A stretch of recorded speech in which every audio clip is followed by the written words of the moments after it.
Assalamualaikum warahmatullahi wabarakatuh. Apa kabar semuanya anak-anak Ustadz?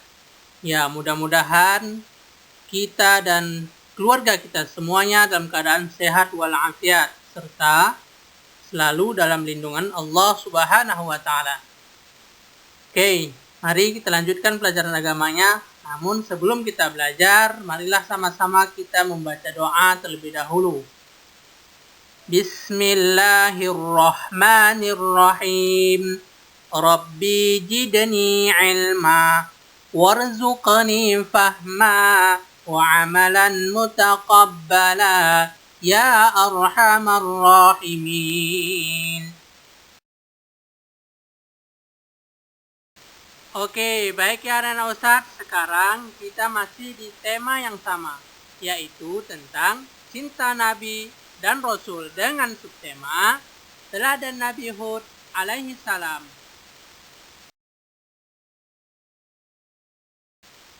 Ya, sebelum kita masuk ke materi, tujuan pembelajaran kita pada materi hari ini adalah kita mampu memahami kisah teladan Nabi Hud alaihi salam.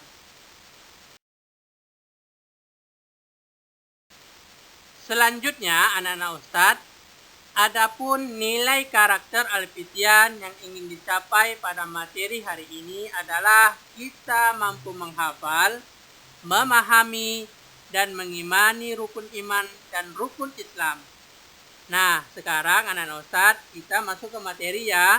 Mari sama-sama kita saksikan video pembelajaran kita berikut ini, yaitu tentang kisah teladan Nabi Hud alaihi salam. Nah, disimak baik-baik ya anak Ustadz. Selamat menyaksikan. Nabi Hud alaihissalam merupakan keturunan Nabi Nuh alaihissalam. Beliau berdakwah kepada kaum Aden, yakni salah satu keturunan dari Nabi Nuh alaihissalam yang menyebar dan bermukim di daerah pegunungan Al-Ahqaf yang terletak antara Yaman dan Yordania. Kaum Aden bertubuh tinggi besar, kuat, dan cerdas.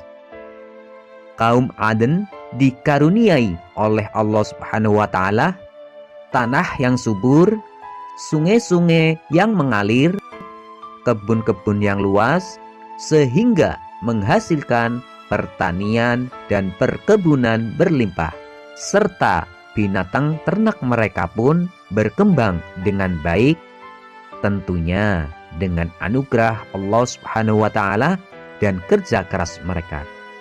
Kaum Aden juga pandai dalam tata kota dan pemerintahan. Mereka mahir membuat bangunan-bangunan tinggi, megah dan indah dari gunung pasir di puncak-puncak bukit. Kaum Aden menjadi lebih makmur dan lebih maju daripada kaum lainnya, serta mereka lebih disegani.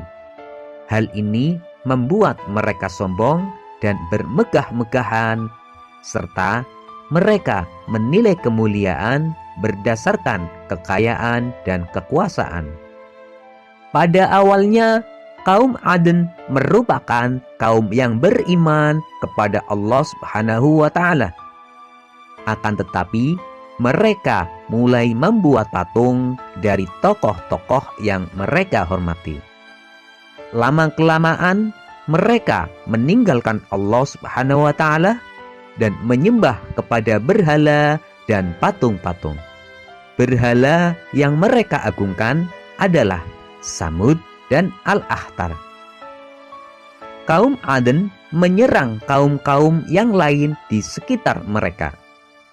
Mereka selalu menang dalam peperangan.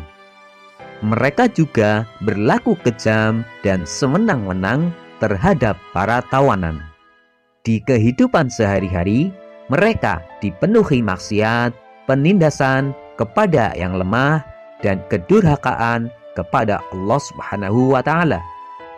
Nabi Hud alaihissalam diutus oleh Allah Subhanahu wa taala di tengah-tengah masyarakat yang rusak. Beliau berasal dari keluarga yang soleh, kaya, dan terpandang di kalangan kaum Aden. Beliau juga memiliki akhlak yang mulia, cerdas, dan tidak terpengaruh oleh kerusakan kaumnya. Beliau berdakwah mengajak kaumnya untuk berhenti menyembah berhala dan mengajak agar mereka bertakwa kepada Allah Subhanahu wa taala agar terhindar dari azab Allah Subhanahu wa taala, sehingga mereka tidak mengalami nasib yang sama dengan kaum Nabi Nuh alaihissalam. Nabi Hud alaihissalam berkata, "Hai kaumku, sembahlah Allah Subhanahu wa taala. Tinggalkan berhala-berhala itu. Aku tidak meminta imbalan kepadamu atas semua ini. Upahku hanyalah dari Allah Subhanahu wa taala."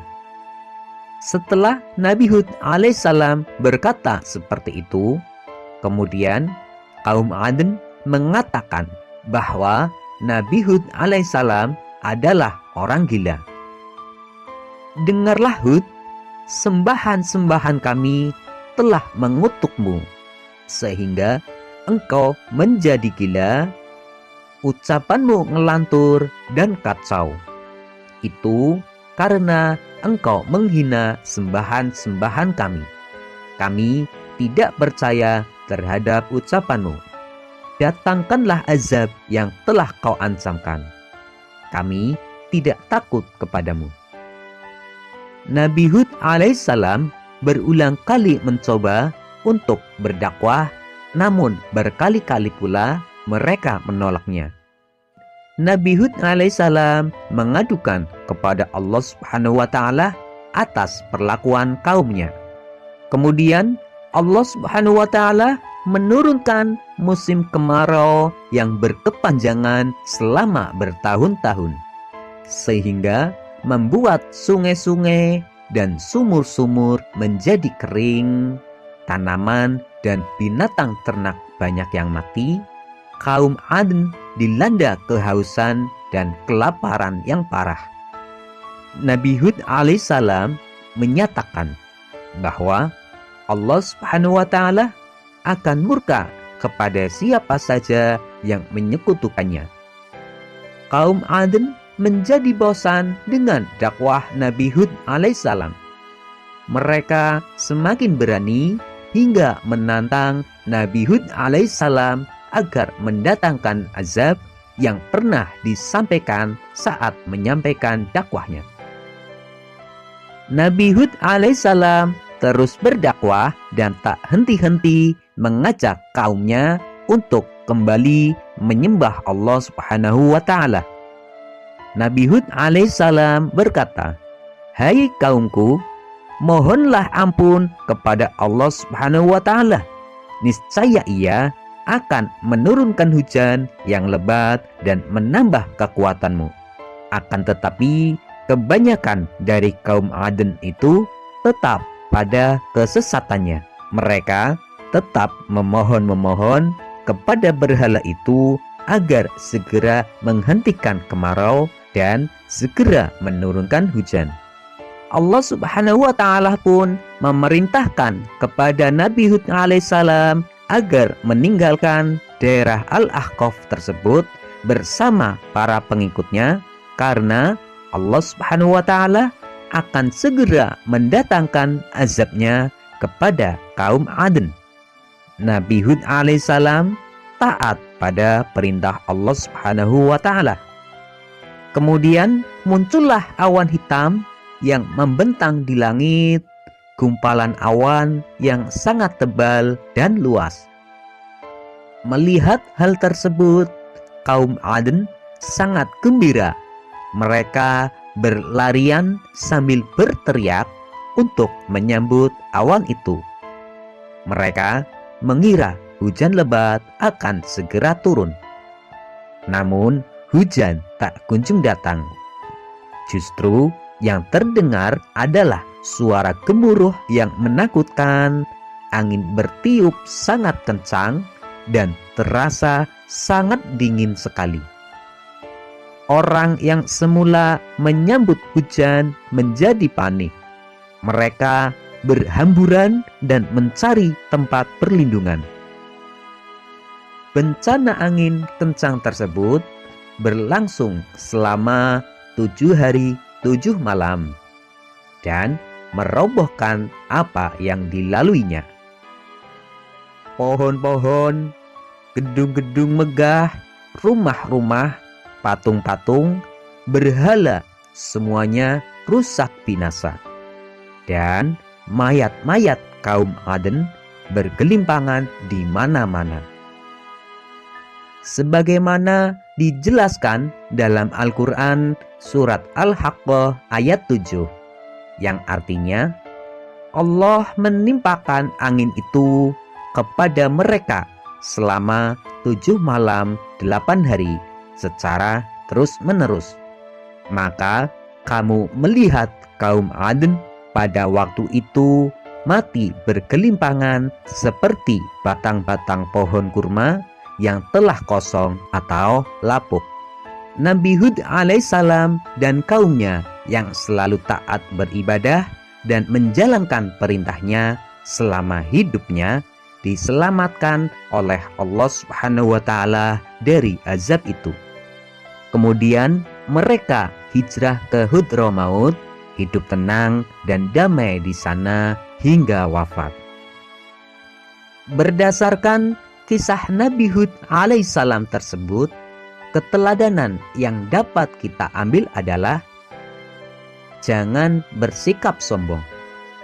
Kekayaan dan kemampuan merupakan titipan Allah Subhanahu wa Ta'ala. Untuk itu, jika kita memiliki kekayaan dan kemampuan, jangan menjadikan kita bersikap sombong, karena kesombongan akan mendatangkan kemurkaan Allah Subhanahu wa Ta'ala. Kemudian, senantiasa bersikap santun dan berbudi luhur.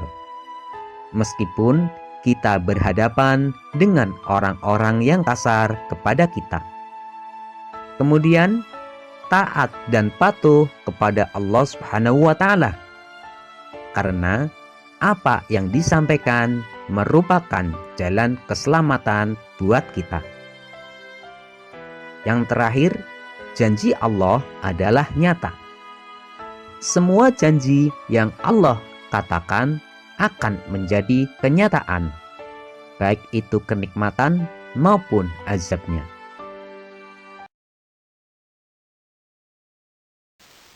Nah, demikiannya anak-anak Ustadz video pembelajaran kita hari ini. Mudah-mudahan setelah menyaksikan video tersebut dapat menambah ilmu pengetahuan kita tentang kisah keteladanan dari Nabi Hud alaihissalam, yang mana tadi disebutkan yang pertama, jangan bersikap sombong. Yang kedua, senantiasa bersikap santun dan berbudi luhur. Yang ketiga, taat dan patuh akan perintah Allah Subhanahu wa Ta'ala. Dan yang keempat, janji Allah Subhanahu wa Ta'ala itu adalah nyata. Ya, alhamdulillah ya anak-anak Ustadz, pembelajaran hari ini sudah selesai. Insya Allah minggu depan kita ujian semester. Ustadz doakan semoga Ananda semuanya bisa menjawab setiap pertanyaan dengan baik dan benar. Insya Allah. Mari kita tutup pembelajaran kita hari ini dengan doa kifaratul majlis. Subhanakallahumma wa bihamdika asyhadu an la ilaha illa anta astaghfiruka wa atubu ilaik. Wassalamualaikum warahmatullahi wabarakatuh.